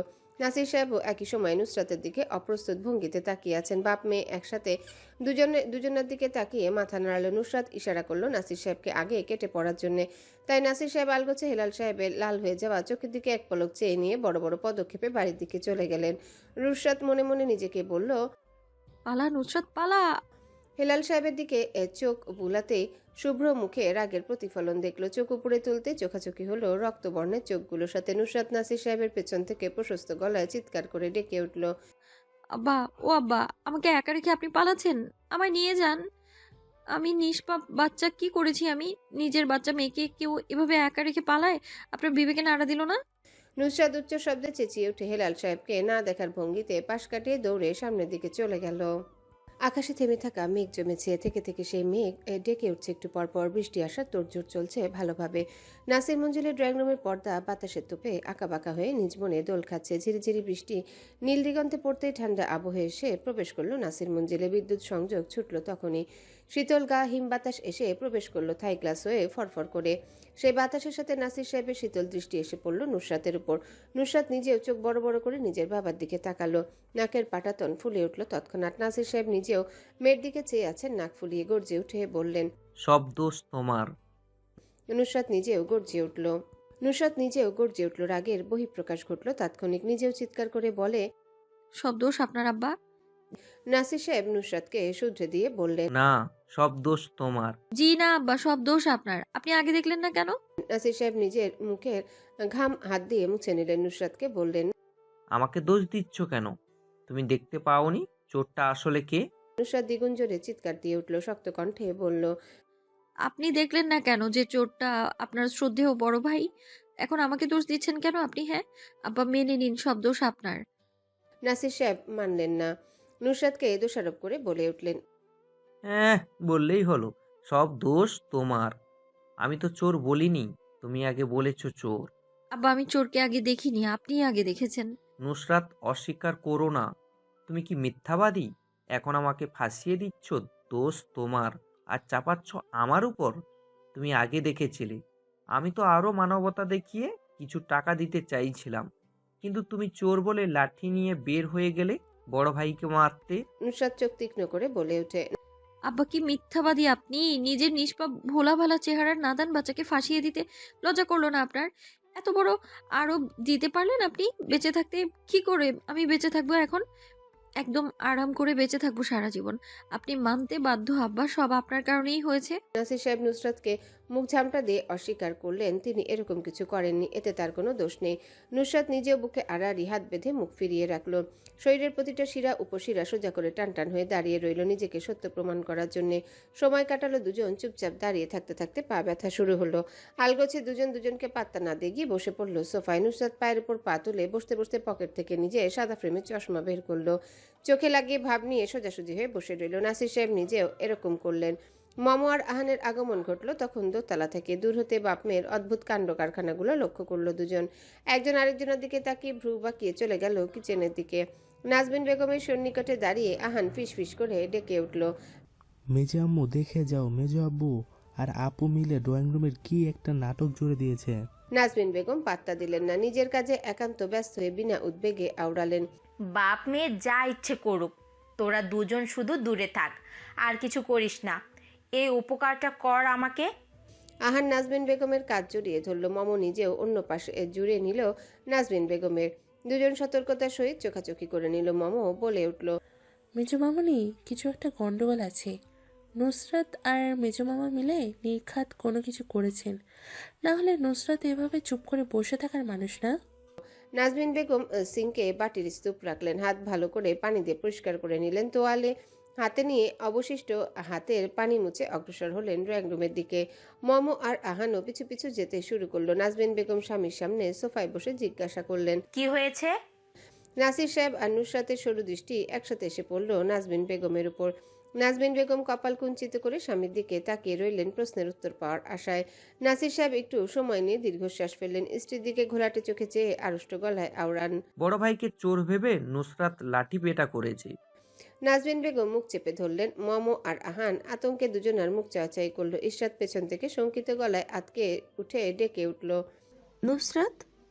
নিজের দিকে সবার দৃষ্টি অনুভব করতে নুসরাত দুপাশে মাথা নাড়ালো। নিজেকে নির্দোষ প্রমাণ করতে ঝটপট বলল, আম্মা, আব্বার সব দোষ এখন আমার উপর চাপাচ্ছেন উনি। উনি আগে শ্রদ্ধেয় আব্বার ভাই ইসরাতের শ্বশুরকে দেখেছেন, আমাকে বলেছেন ওই দেখ চোর। আর আরেকটা কথা, আমি আব্বার ভাই ইসরাতের শ্বশুরকে অত্যাচার করিনি, সবকিছু করেছেন আব্বা। নাসির সাহেব নুসরাতের দিকে চোখ গোল গোল করে তাকিয়ে বললেন, কি মিথ্যুক তুমি আম্মা! আমি কখন আগে বললাম চোর? তুমি নিজেই বলেছো, আর এখন তোমার নিজের বাপের উপর দোষ চাপাচ্ছ। নুসরাত চশমা নাকের ডগায় তুলে নিল, হাতের তালুতে নাক ডলে বলে উঠল, আব্বা আমি কিন্তু রেগে যাচ্ছি, সত্যি করে বলে দেন সব দোষ আপনার, না হলে কিন্তু। নাসির সাহেব শক্ত কণ্ঠে জিজ্ঞাসা করলেন, না হলে কি? না হলে আপনার সব সম্পত্তি আমি বিক্রি করে দেব। আব্বা সাবধান, নিজের দোষ স্বীকার করুন আর বলুন আমি বাচ্চা শিশু নির্দোষ। নাসির সাহেবের বিস্ময়ে কোটর থেকে চোখ বের হয়ে আসলো। নুসরাতকে কিছু বলতে নিবেন, সে হাত তুলে থামিয়ে দিল। নুসরাত নাজবিন বেগম আর ইশরাতের পানে চেয়ে নাসির সাহেবের দিকে ইশারা করে বলে উঠল, বিশ্বাস হলো তো আব্বার সব দোষ? আব্বা এমনি এমনি আমাকে ফাঁসিয়ে দিয়েছেন। শরতের মেঘলা আকাশ, ঘন ঘন মেঘের আবেশে অন্ধকার, নীল দিগন্তে সাদা মেঘের আচ্ছাদন। মেঘেরা ডানা মেলে খেলা করছে আকাশে। বড় বড় সাদা মেঘের ভেলা গর্জন করছে কিছুক্ষণ পর পর। বিদ্যুৎ চমকানো বেড়েছে অনেক বেশি। নীল অম্বরে সাদা মেঘ বৃষ্টি হয়ে নেমে আসলো পৃথিবীতে। উথাল পাতাল বাতাসে ঢেউ এসে ছুঁয়ে গেল প্রকৃতির নই স্বর্গিকতাকে। পানির সংস্পর্শে এসে এতদিনে ঝিমিয়ে পড়া পৃথিবী সতেজ হলো। সবুজ নির্মলতা এসে ছুঁয়ে গেল পৃথিবী। সাদা পর্দার দোদুলীয়মান নৃত্য শুরু হলো। সেদিকে মনোযোগ সহকারে চোখ রেখে হাতের কফি মগে চুমুক দিল আরশ। চোখে সাদা ফ্রেমের চশমা ভেদ করে কালো মণিগুলো অদূরে নিবিষ্ট। হাতের কাছে থাকা ফোন অনীহার সহিত হাতে তুলে নেয়। চোখ সামনে স্থির রেখে কফির মগে আবারও চুমুক দেয়। গম্ভীর মুখ বানিয়ে নিজের পরনে সাদা খোলা শার্টের বোতামগুলোর দিকে তাকালো। বুকের বাঁ পাশে বাঁধা ব্যান্ডেজের দিকে সূক্ষ্ম চোখ বুলায় বিশাল দেহি পুরুষটা। আলতো হাতে জায়গাটা স্পর্শ করলো সে। ঠোঁটের কোণে ফুটে ওঠে মৃদু হাসির ফোয়ারা। পুরুষালী ক্লিন শেপ গালে সৃষ্টি হয় গর্তের। সেটা ধীরে ধীরে আরো বেশি বৃদ্ধি পায়। নিজের মুলেট কাট দেওয়া চুলে হাত বোলায়। কপালের কাছে ছোট ছোট পড়ে থাকা চুলগুলো ঠেলে দেয় পেছনে। হাত সরিয়ে নিতেই তা আবারও এসে নিজের জায়গা দখল করে নেয়। আরশ নিজের কাঁধের কাছে আঁচড় কাটে। ঘাড়ের কাছে পড়ে থাকা চুলগুলোতে আলতো হাত বোলায়। কিছু একটা মনে করে হাসে। কানের মধ্যে থাকা এয়ারপড ভিপ ভিপ করে উঠতে কানের আশেপাশে আঙ্গুল দিয়ে হাত চালায়। নিজের গম্ভীরত্ব বজায় রেখে নিরেট গলায় শুধায়, উপাসের অবস্থা কি ইরহাম? ইরহামের কাঁদো কাঁদো কণ্ঠ ভেসে আসে। ফিসফিস করে বলে ওঠে, ভাই আরেকবার ভেবে দেখা যায় না? জীবন মরণের প্রশ্ন, আজ তো গিলে নিবে আমায়। আরশ বিরক্তিতে কপাল কুঁচকে ফেলে। নিজের হাতে থাকা কফির মগ রেখে দেয় নাইট স্ট্যান্ডে। উঠে দাঁড়িয়ে সামনের বড় বারান্দার দিকে এগিয়ে যেতে যেতে বলে, কোনো ভাবাভাবির প্রয়োজন নেই। মিসেস ইডিয়েটকে তো একটু জানানোই যায়। ইরহাম বিছানায় পড়ে গড়াগড়ি খায়। এই দুই জামাই বইয়ের পাল্লায় পড়ে তার না আবার জীবন হারাতে হয়। মিনমিন করে মিনতি করে বলে ওঠে, ভাই এই বাইক ও শখের, বাইকে আগুন লাগালে আপনার খাতার নাক বউ আমার পেছনে আগুন লাগিয়ে দিবে। আরশ প্রখর নিঃশ্বাস ফেলে। বিরক্ত হয় ইরহামের এত কথায়। দাঁতে দাঁত চেপে চোয়াল শক্ত করে নেয়। কিরমিরিয়ে ডাকে ইরহামের নাম। অতঃপর কণ্ঠস্বর খাদে নামিয়ে শীতল কণ্ঠে হুঁশিয়ারি দেয়, তুই যদি আমার কাজ না করিস তাহলে আমি নিজ দায়িত্বে তোর পেছনে আগুন লাগিয়ে দেব। Got it? জি ভাই। আরও সেটে বারান্দার রেলিংয়ের উপর হাত চেপে ধরে ঝুঁকে দাঁড়ায়। বাসার নিচের বিলাসবহুল পুলের দিকে চোখ রেখে সন্দেহী স্বরে জানতে চায়, আমি যা বলছি তুই করতে পারবি কিনা, নাকি অন্য ব্যবস্থা করব? ইরহাম কপালে নিজের হাত দিয়ে দুটো থাপ্পড় দেয়। নিজের হতভাগ্য কপাল দেখে নিজেরই বিরক্ত লাগছে। মিনমিন করে উত্তর দিতে যাবে তার আগেই আরশ দাঁতে দাঁত চেপে ডেকে ওঠে। ইরহাম, ইরহাম নড়ে চড়ে বসে, গভীর শ্বাস টেনে নিজের ভিতরে নিয়ে নেয়। অত্যন্ত দুঃখী আওয়াজে নিজের অপারগতা লুকিয়ে বলে ওঠে। জি ভাই। আরশ রাগী কণ্ঠে শুধায়। জি ভাই কি? আমি এটা শুনতে চাইছি। ইরহাম ইতস্তত কণ্ঠে বলে ওঠে। আমি বলতে চাইছি ভাই, বিকেলের ভেতর সব ব্যবস্থা হয়ে যাবে। আরশ কাঠখোট্টা গলায় বলে। ওই বাচ্চার মহিলাকে নিয়ে 4টার সময় ফুটবল মাঠে উপস্থিত থাকিস, নাহলে। ইরহাম তাড়াহুড়ো করে বলল। জানি ভাই জানি, আমি উপস্থিত হয়ে যাব ঠিক টাইমে। এভাবে ধমকি দাও কেন? আরশ কথা না বলে ইরহামের মুখের উপর ফোন রেখে দিল। ফোন ঢিল মেরে বেতের সোফায় রেখে প্রলুব্ধ শ্বাস ফেলল। আরশের শান্তিতে ভাটা দিতে হেলে দুলে আগমন ঘটল মাহাদির। আরশের খোলা বুকের দিকে তাকিয়ে হে হে করে হেসে উঠল। শুধুমাত্র আরশকে জ্বালানোর জন্য ব্যঙ্গাত্মক হাসতে হাসতে লুটিয়ে পড়ল বেতের সোফার উপর। পুরুষালী ভারী ওজনের শরীর বেতের সোফাটায় পড়তে শব্দ করে নিজের জায়গা থেকে সরে গেল তা। মাহাদি হাসি থামিয়ে কিছু একটা ভেবে নিজের মুখ গম্ভীর করে নিল। তর্জনী আঙ্গুল তুলে ঘোরাতে ঘোরাতে বলে উঠল। ও আমার দেখ তো, বুঝেছিস? এর বেশি কিচ্ছু না। বেশি কথা বললে একদম জানে মেরে ফেলবো তোকে। তোর দেখ, তোর অবস্থান কি? বেচারি বুঝলো না, কোনো হিংস্র নেকড়ের গুহায় পা ফেলেছে। নেকড়ের বুকে একদম গুলি মেরে দিল। বাহ, তোর বউয়ের সাহস আছে বলতে হবে। আরশ চুপচাপ নিজের জায়গায় দাঁড়িয়ে রইল। পকেট থেকে চুইংগাম বের করে তাল গোছে মুখে ঢুকিয়ে নিল। মাহাদিকে নিজের রাগ না দেখানোর বৃথা চেষ্টা করলো, কিন্তু মাহাদি আরশের পিছু ছাড়ল না। আবারও জ্বালানোর চেষ্টা করতে উদ্যত হতেই আরশ শিকারী নয়ন তার দিকে নিক্ষেপ করলো। মাহাদি ভয় পাওয়ার মতো দুহাত সামনে এনে বলে উঠল। প্লিজ ভাই, এরকম করে তাকাস না। আমি পিওর ভার্জিন একটা ছেলে। তোর এই খবিসের মতো চোখের চাহনি আমার পিওর ভার্জিনিটি রফা দফা করে ফেলবে। নজর ঠিক কর শালা লুচ্চা বলা। আরশ কথা বলল না, চুপচাপ চেয়ে রইল সামনের দিকে। মাহাদি নিজের বুকে হাত আড়াআড়ি বেঁধে বলল। তোর বইয়ের দিকে এমন দৃষ্টি দিস, যেখানে তাকাচ্ছিস মনে হচ্ছে আমার মতো ছোট নাদান বাচ্চাটাকে চোখ দিয়েই প্রেগনেন্ট বানিয়ে ফেলবি। আরশ কথা বলল না, চোখ স্থির রেখে চুপচাপ এসে মাহাদির সামনে বসলো, পায়ের উপর পা তুলে গম্ভীর মুখভঙ্গি করে আরাম করে শুনতে লাগলো মাহাদির হাসাহাসি। মাহাদি হাসতে হাসতে বলল। তোর বইয়ের দিকে তুই তাকাবি, তাকিয়েই বা কি হবে? না তাকাতেই তো বেচারি চোখ দিয়ে তুই টিজিং করে ফেলিস। আরশ এবার রাগী কণ্ঠে ডেকে উঠল। মাহাদি, মাহাদি জিজি করে উঠল। আরশ কটমট করে বলল। আমার হাতে মার খেতে চাস? মাহাদি নিজের দুকাত ঝাঁকালো, নিষ্প্রভ চোখে চেয়ে আওড়ায়। তোর মতো মোষের হাতে মায়ের খাওয়ার কোনো ইচ্ছা নেই আমার। আরশ কিরমিরিয়ে বলল। তাহলে মুখ বন্ধ রাখ। মাহাদি স্ট্রাক করলো, ঠোঁট টিপে একটু হাসলো। একটুক্ষণ চুপ থেকে আবারও নতুন উদ্বেগে আরশকে জ্বালানোর জন্য বলে উঠল। আমি ছোট মানুষ, মুখ বন্ধ করে নিব। এই যে জিপার টানলাম মুখে, তার আগে একটা কথা বল। আরশ কপাল কুঞ্চিত করে ইশারা করলো জিজ্ঞেস করার জন্য। মাহাদি মৃদু আওয়াজে জিজ্ঞাসা করলো। বললেই তোর যত সমস্যা। তোর বউ তো পুরো দিন বাসালদের মতো প্যাক প্যাক প্যাক প্যাক করে কথা বলে, মুখে এক মুহূর্তের জন্য বন্ধ করে না। মানুষ কথা না শুনলে জোর করে বেঁধে তার কথা শোনায়। যখন তোর সাথে কথা বলে তখন তুইও নিজে উপরে উপরে ভাব নিল, ভিতরে ভিতরে হা করে গিলিস ওর কথা। তোর বইয়ের বেলায় দেওয়ালে ভিন্ন প্রথা কেন? আরশ নির্বিকার চিত্তে চেয়ে রইল মাহাদির দিকে। নিজের বলিষ্ঠ পুরুষালী হাত জোড়া কোলের উপর রেখে মটমট করে শব্দ করলো, গম্ভীর গলায় বলল। তুই আমার বউ না? মাহাদি ব্যথিত নয়নে তাকায় আরশের দিকে। দুঃখ পর ভান করে হাত দিয়ে ঢেকে নেয় নিজের চোখ। মিনমিন করে বলে। হ্যাঁ, ও বউ গুলি করে মেরে ফেললো তা মিষ্টি, আর আমি কিছু বললেই তা তিতা। আরশ গম্ভীর গলায় হাসলো, নিজস্বতা বজায় রেখে রাশভারী গলায় আওড়ায়। তা তুই ঠিকই বলেছিস। মাহাদি তরাক করে আরশের চোখে দৃষ্টি নিক্ষেপ করে। তীক্ষ্ণ চোখে আরশের উপর নিচে বুলিয়ে প্রশস্ত গলায় চেঁচিয়ে জিজ্ঞাসা করলো। নুসরাত যখন তোকে গুলি করেছিল তা তোর কাছে মিষ্টি লাগছিল? মরার ভয় হয়নি? আরশ দীর্ঘ নিঃশ্বাস ত্যাগ করলো। উপর নিচে মাথা নাড়িয়ে মাহাদির কথায় সায় জানালো। মাহাদি শোনার মতো করে বলল। মেয়েটার সবকিছুতে মিষ্টতা ভাব আছে। মাহাদি এই সুযোগে সৎ ব্যবহার করে জিজ্ঞাসা করলো। সর্দির মধ্যে? আরশ অন্যমনস্ক থাকায় খেয়াল করলো না মাহাদির প্রশ্ন। উপর নিচ মাথা নাড়িয়ে রাশভারী আওয়াজে বলল। মাহাদি নিজের হাসি কোনো মতে আটকে রেখে জিজ্ঞাসা করলো। তুই খেয়েছিস? গুরুগম্ভীর পুরুষালী পুরু প্রশ্নে আরশের প্রশ্নের উত্তর এলো। মাহাদি বেতের সোফা থেকে মাটিতে পড়ে গেল, চোখ গোল গোল করে চেয়ে আরশের উদ্দেশ্যে বলল। কি খাসটা তুই? বুয়ের সর্দি খেয়ে নিয়েছিস? আরস রাগ করলো, নিজের জায়গায় বসে থেকে নির্লিপ্ততার সহিত স্বীকারোক্তি দিল। মাহাদির প্রশ্নে তার ভাবাবেগ হলো না, যা বলার বলুক। আরস মাহাদির বকবকানিতে কান দিল না। নিঝুম দুপুরে আবারও ব্যথা শরীর নিয়ে বাড়িতে ফিরে আসলেন হেলাল সাহেব। ঝিরিঝিরি বৃষ্টি পড়ায় কপালের উপর সাদা কালো কিছু চুল পড়ে আছে। হাত দিয়ে ভেজা চুল স্পর্শ করতে গেলেন, তখনই কাঁধে আরেক হাত চেপে আর্তনাদ করে উঠলেন। চোখ খিচে নিয়ে নিজের পিঠ দেয়ালে ঠেকিয়ে দাঁড়ালেন ভরের আশায়। কিচেন থেকে ধূপধাপ পায়ে কারোর এগিয়ে আসার শব্দে পুরুষালী শরীরটা দেয়ালের বিরুদ্ধে নিয়ে গিয়ে টানটান হয়ে দাঁড়ালেন। বোঝার উপায় নেই মেরুদণ্ডে হাড়ের ব্যথায় মধ্যবয়স্ক লোকটা প্রায় ভঙ্গু। সোজা হয়ে দাঁড়াতে নিজের পিঠে চিনচিন ব্যথার অনুভূতি হলো। দাঁতে দাঁত চেপে নাসির সাহেবকে মনে মনে গালি দিলেন। অসভ্য খবিশ, নিজের ভাইকে অত্যাচার করো, গাধা একটা। লিপি বেগম কিচেন থেকে এসে স্বামীকে সামনে দাঁড়িয়ে অন্যমনস্ক দেখে ভ্রু বাঁকালেন।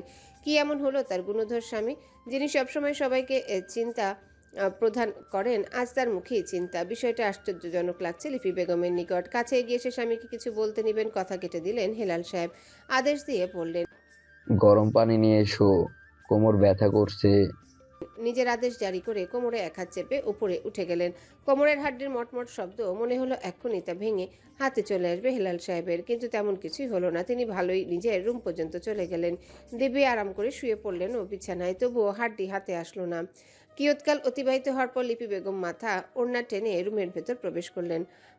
গরম পানির পট এগিয়ে দিলেন হেলাল সাহেবের দিকে। ঠাট্টা করে জিজ্ঞাসা করলেন, সুন্দরী সতীন আনতে গেলেন আমার জন্য? কোথায় আমার সেই সুন্দরী সতীন? হেলাল সাহেব স্ত্রীর ব্যঙ্গাত্মক গলায় বলা কথা শুনে হাসলেন গা দুলিয়ে। হাসতে গিয়ে ঠিকভাবে গা দোলাতে পারলেন না, পিঠের ব্যথায় চোখ খিচে নিয়ে বললেন, এক সাতচন্নি মহিলাকে সামলাতে পারছি না, আবার নিয়ে আসবো আরেক সাতচন্নি। এটা ভাবাই তো আমার নিকট বিলাসিতা। লিপি বেগম স্বামীর পিঠের দিকে তাকিয়ে থেকে চাপড় মারলেন। হঠাৎ ব্যথা স্থানে জোরে হাতে চাপড় পড়তেই না চাইতেও আর্তনাদ করে বের হয়ে আসলো হেলাল সাহেবের মুখ দিয়ে। লিপি বেগম ঠোঁট টেনে হাসলেন। আবারও একই জায়গায় চাপড় মেরে স্থির দৃষ্টিতে স্বামীর পানে নিক্ষেপ করে জিজ্ঞাসা করলেন, তার নায়ক সেজে বের হয়ে গেলেন আর দেখি ফিরে আসলেন চোর সেজে, ব্যাপার কি? হেলাল সাহেব খ্যাক করে উঠলেন। স্ত্রীর দিকে নিজের ক্ষিপ্ত চাহনি নিক্ষেপ করে জিজ্ঞাসা করলেন, কোন সাহসে আমাকে তুমি চোর বললে লিপি? লিপি বেগম সে কথার উত্তর দিলেন না। বুঝলেন এই বিষয়ে কথা বলতে গেলে পানি বেশি গড়াবে, তাই বুদ্ধিমানের মতো আলগোছে কথা কাটিয়ে দেওয়াই তার কাছে ভালো মনে হলো। তখনও স্বামীকে জ্বালানোর চিন্তা রইল মাথায় অটল, তাই ব্যগ্রতা নিয়ে বলে উঠলেন, সতীন নিয়ে আসতে গেলেন? সতীন কোথায়? আমার ছেলেদের নতুন মা দেখার জন্য আমি অধীর আগ্রহে আপনার পথ চেয়ে বসেছিলাম, আর এখন দেখি আপনাকে মানুষ উত্তম মাধ্যম দিয়ে পাঠিয়েছে। হেলাল সাহেব নিজের শরীরে ভাব দিতে দিতে নড়ে চড়ে অন্য পাশ ফিরে শুয়ে পড়লেন। তিক্ততায় পরিপূর্ণ কণ্ঠে বলে উঠলেন, মানুষ আমাকে উত্তম মধ্যম দিবে কেন? আমি মানুষের কোনো ভাড়াভাড়িতে ছাই ফেলিনি। আমি সেটা বলতে চাইছি না। তাহলে তুমি এক্সাক্ট কি বলতে চাইছো লিপি? আমি মনে করেছি আপনি আমার জন্য সতীন বাছাই করতে গিয়ে কয়েক ঘা খেয়ে এসেছেন, মহিলা মানুষকে উত্ত্যক্ত করার দায়ে। কথা শেষ করে ঠোঁট চেপে হেসে উঠলেন লিপি বেগম। হেলাল সাহেব তড়াক করে পাশ ফিরে তাকালেন স্ত্রীর দিকে। আওয়াজে শক্ততা এনে বললেন, অনেক বেশি মিস করছো মনে হচ্ছে তোমার সতীনকে। লিপি বেগম নির্লিপ্ত কণ্ঠে বললেন, জি। হেলাল সাহেব মন ভুলানো হাসলেন। মাথার নিচে এক হাত রেখে শুয়ে চোখ বন্ধ করে মুখ দিয়ে ব্যথাতুর শব্দ বের করলেন, গম্ভীর মুখে আওড়ালেন, তাহলে যাও তোমার সতীনের কাছে, তোমার সতীনকে শেখাও কেন রেখেছি। আর বলতেছি তার বান্ধবী আমার বাড়িতে বসে আছে, আর একটু অপেক্ষা করতে, কিছুক্ষণের মধ্যেই সে তার কাছে পৌঁছে যাবে। এখন যাও তোমার সতীনের কাছে, শেয়ারা গাছের মগ ডালে বসে তোমাকে মিস করছে তোমার সতীন। লিপি বেগম ক্ষুব্ধ চোখে স্বামীর দিকে চাইলেন। রুড়ো আওয়াজে জিজ্ঞাসা করলেন, আপনি আমাকে পেতনি বললেন? হেলাল সাহেব অস্বীকার করলেন। ঠোঁট উল্টে না বোঝার মতো করে বললেন, পেতনি বলিনি, শুধু শেওড়া গাছের শাকচুন্নি বলেছি। তুমি নিজেকে নিজেই পেতনি বলছো, আমার কি দোষ এতে? তাহলে তুমি নিজেই মনে করো তুমি উন্নত জাতের একজন পেতনি, আমি আর কি বলবো? লিপি বেগম রাগে হিতাহিত জ্ঞান শূন্য প্রায়, চোখ ছোট ছোট করে তীক্ষ্ণ কণ্ঠে প্রশ্ন চললেন স্বামীর উদ্দেশ্যে, আমি শাকচুন্নি, পেতনি? তার বলতে? হেলাল সাহেব কথা শেষ করে আরাম করে চোখ বন্ধ করে নিলেন। আরেকটা কথা বলার ইচ্ছে পোষণ করলেন। এবার একটু শান্তি লাগছে তাকে জ্বালাতে আসছে লিপি। এবার লিপি বুঝবে কত ধানে কত চাল। ঝিরিঝিরি বৃষ্টি নেমেছে অনেক আগে, আকাশ এখনো মেঘের আড়ালে ঢাকা, হয়তো আবার সন্ধ্যার আগে বৃষ্টি হবে। নুসরাত ইরহামের সাথে কাঁধ মিলিয়ে বাহিরে বের হতে হতে আর চোখে তাকালো গ্যারেজের দিকে। ইরহামের তারায় পেছনে ভালো করে দেখতে পারল না। দ্রুত পা চালিয়ে সামনে যেতে যেতে নুসরাত ইরহামকে জিজ্ঞাসা করলো, কোথায় যাচ্ছি আমরা? ইরহাম মৃদু স্বরে আওড়ালো, গেলেই দেখতে পাবি। রাস্তার পাশ দিয়ে হাঁটার সময় সাথে সাথে পানির স্পর্শ পাওয়া গেল। নিজে থেকে 2 ইঞ্চি লম্বা জুতো কাদার সাথে মিলেমিশে একাকার হলো। হাঁটু পর্যন্ত লম্বা হোয়াইট কালার হ্যালো কিটির টি শার্টেরও কাদা লাগলো। নুসরাত এক হাত দিয়ে নিজের কাপড় থেকে কাদা ঝেড়ে ফেলতে ফেলতে জিজ্ঞাসা করলো, এক্স্যাক্ট বল কোথায়? ইরহাম কথা বলল না, তাই নুসরাত ইরহামের দিকে কপাল কুঞ্চিত করে তাকালো। ইরহামের চোখ অনুসরণ করে সামনের দিকে তাকাতেই অজানা ভয়ে ভেতরে কিছু একটা শঙ্কিত হলো। সৌরভীকে বারান্দায় দাঁড়ানো দেখে হাঁ করে ওইদিকে এক দৃষ্টিতে তাকিয়ে আছে ইরহাম। নুসরাত ইরহামের হাত চেপে ধরতে কেঁপে উঠল পুরুষালী শক্ত সামর্থ্য শরীরটা। নুসরাতকে তীক্ষ্ণ চোখে তাকে অবলোকন করতে দেখে চোখ সরিয়ে নিল। আশেপাশে চোখ ঘুরাতে ঘুরাতে হাঁটতে নিবে নুসরাত শক্ত করে হাত চেপে ধরল। ইরহাম পিছু ফিরে ভ্রু বাঁকাতে নুসরাত ঠোঁট কামড়ে মলিন কণ্ঠে নিষেধাজ্ঞা জারি করলো, মাথা থেকে ঝেড়ে ফেল ইরহাম, ও তোর কখনোই হবে না। আবেগ হোক আর গভীর কোনো অনুভূতি হোক, বাড়ার আগেই সরিয়ে ফেল সবটা, নাহলে ভবিষ্যতে তোকে কষ্ট পেতে হবে। ইরহাম কথা বলল না, চুপচাপ হেঁটে সামনে অগ্রসর হলো। নুসরাতের হাত তখনও তার হাতের মুঠোয়। নুসরাতকে হাঁটতে না দেখে ইরহাম জোরে টান দিল। নুসরাত হুমড়ি খেয়ে সামনে আসতে ইরহাম নিজের বাহুতে নুসরাতকে নিল। নুসরাতের চোখের দিকে হালকা ঠোঁটে হাসি আনলো, মোলায়েম কণ্ঠে নিজের সাফাই গেল। সেরকম কিছু না। নুসরাত নিজেও শক্ত কণ্ঠে বলল, না হলে সবার জন্য মঙ্গল, বিশেষ করে তোর জন্য। এই একটু পথ আসতে আসতে নুসরাতের পায়ের গোড়ালি টি শার্ট জুতো সব কাদার সাথে মাখামাখি খেলো। ফুটবল খেলার মাঠে পৌঁছাতে ঝুঁকে কাপড় পরিষ্কার করতে লাগলো। ঠোঁট কামড়ে মুখ দিয়ে চসূচক শব্দ উচ্চারণ করে সে। নিজের পেছনে কারো উপস্থিতি পেয়ে মাথা ঘুরিয়ে পেছনে তাকাতে চোখাচোখি হলো দুটো কালো মনির মালিকের চোখের সাথে। ম্যানলি মাস্কি পারফিউমের সুগন্ধি নাক চিরে ভেতরে প্রবেশ করলো। কানে আসলো পুরুষালী গম্ভীর স্বর, মিসেস। নুসরাত চোখ সরিয়ে নিয়ে ঝটপট আরশের থেকে দুপা পেছনে সরে গেল। আরশকে সেখানে দাঁড়ানো দেখে কোনো ভাবাবেগ হলো না। তার স্থির দাঁড়িয়ে থাকলো নিজের জায়গায়। আরশ গম্ভীর গলায় শুধালো, ভয় করছে না? নুসরাতের নিরুদ্বেগ গলায় প্রশ্নের উত্তর আসলো, না। আরশ শটান হয়ে দাঁড়িয়ে পকেটে হাত ঢোকালো আরাম করে। ঠোঁট বাঁকাতেই পুরুষালী ক্লিন শেপ এক গালে গর্তের সৃষ্টি হলো। নুসরাতের দিকে নির্বিঘ্নে এক পা দুপা করে এগিয়ে গিয়ে একদম সন্নিকটে দাঁড়ালো। নিজেদের ভেতরের শরীরে দূরত্বটুকু মেটালো না। কানের কাছে ঠোঁট নামিয়ে ফিসফিসে আওয়াজে জিজ্ঞাসা করলো, কষ্ট হয়নি মিসেস? নুসরাত নির্বিকার চিত্তে চেয়ে রইল। প্রখর গরম শ্বাস ফেলে নির্লিপ্ত কণ্ঠে উত্তর দিল। গম্ভীর গলায় আরশ হাসলো, একদম না, বুকের বাঁ পাশে আলাদা এক ঠান্ডা নেমে এসেছিল আপনাকে কষ্ট পেতে দেখে। নিজেদের ভেতরে দূরত্ব বাড়াতে সরে গেল নুসরাতের থেকে। নুসরাতের বিপরীতে দাঁড়িয়ে মন ভুলানো হাসি দিল। ইরহাম নুসরাতের পাশে দাঁড়িয়ে চুপচাপ সবকিছু লক্ষ্য করছিল। আরো হঠাৎ নুসরাতকে সামনের দিকে ইশারা করলো তাকানোর জন্য। নুসরাত কপালে ভাঁজ ফেলে সামনে তাকাতে চোখে ভেসে উঠল নিজের অতি প্রিয় বাইক। দ্রুত পদক্ষেপে পা বাড়াবে সেদিকে আরো হাত ধরে থামিয়ে দিল তাকে। নুসরাত ভ্রুযুগল কুঞ্চিত করতে আরো ঠোঁটে পাকা হাসি ঝুলিয়ে নিজের পকেট থেকে দেশলাই বের করে ছুঁড়ে মারল বাইক যেখানে রাখা ওখানে। কেরোসিন ঢালা ছিল বাইকের চারিপাশে। সামান্য আগুনের সংস্পর্শে দপদপ করে লাল শিখার লেলিহান রশ্মি দাবানলের মতো জ্বলে উঠল চারিদিকে। নুসরাত স্থির চেয়ে রইল আগুনের ভিতর পুড়তে থাকা বাইকের দিকে। বুকের ভিতর মুচড়ে উঠল। ঢোক গিলে নিজেকে স্বাভাবিক রাখার বৃথা চেষ্টা করলো। আরশের দিকে চাইতে আরশ ঠোঁট কামড়ে হাসলো। নুসরাত নিজেও হাসলো। বুকের বাঁ পাশে হাত চেপে ধরে ফিসফিস করে আওড়ালো, কষ্ট পেলাম কাজিন ব্রাদার। আরশের দিকে এগিয়ে আসলো নুসরাত, মুখে হাসি ঝুলিয়ে হাত তুলে আরশের সাদা শার্টের কাজ ঝেড়ে ময়লা পরিষ্কার করে দিল। বুকের যেখানে গুলি করেছিল সেখানে হাত রেখে মুখ ব্যথাতুর করে দুঃখ প্রকাশ করলো। এই জায়গায় আঙ্গুল স্থির রেখে ফিসফিস করে পড়ল, কাজিন ব্রাদার ওইদিকে দেখুন। আরশ নুসরাতের ইশারা অনুযায়ী নিজের বিপরীত পাশে চোখ ফিরাতে অক্ষি কোটরে ভেসে উঠল ব্ল্যাক কালারের মার্সিডিজ বেঞ্চ। চোখ গাড়ির উপর থেকে সরানোর আগেই তাতে দপদপ করে আগুন ধরতে লাগলো। দুপাশে আগুনের শিখা এত তাড়াতাড়ি বাড়তে লাগলো দেখে মনে হলো নিমিষে তা আকাশ ছুঁয়ে ফেলবে। নুসরাত আরশের বুক থেকে হাত সরিয়ে নিয়ে কাঁধ থেকে আবারও ময়লা ঝেড়ে নেওয়ার মতো করলো। পুরুষালী চোখ জোড়া এখনো নিবিষ্ট, দূরে নিজের গাড়ির ধ্বংসাবশেষ দেখতে। বিস্ময়ে পুরুষালী অক্ষি যুগল কোটর থেকে বের হওয়া শুধু বাকি। নুসরাত আরশের বলিষ্ঠ হাত জোড়া নিজের হাতের মুঠোয় তুলে নিল। নিজের ভেতরে প্রশ্ন জাগলো, ব্যাটা কি দুঃখে অজ্ঞান হয়ে যাবে নাকি ধূপ করে মাটিতে পড়ে কান্নাকাটি করবে? তারপরে আবারও নিজেকে শুধরে দিল, এই ব্যাটা হৃদয় এত দুর্বল না যে অজ্ঞান হয়ে যাবে আর কান্নাকাটি করবে মাটি চাপড়ে। আরশের অন্যমনস্কতার সুযোগ নিয়ে নুসরাত তার হাত থেকে কালো বেল্টের রোলেক্স সাবমেরিনের ঘড়িটা আলগোছে খুলে নিল। হাতে নিয়ে তা ভালো করে উল্টে পাল্টে দেখলো।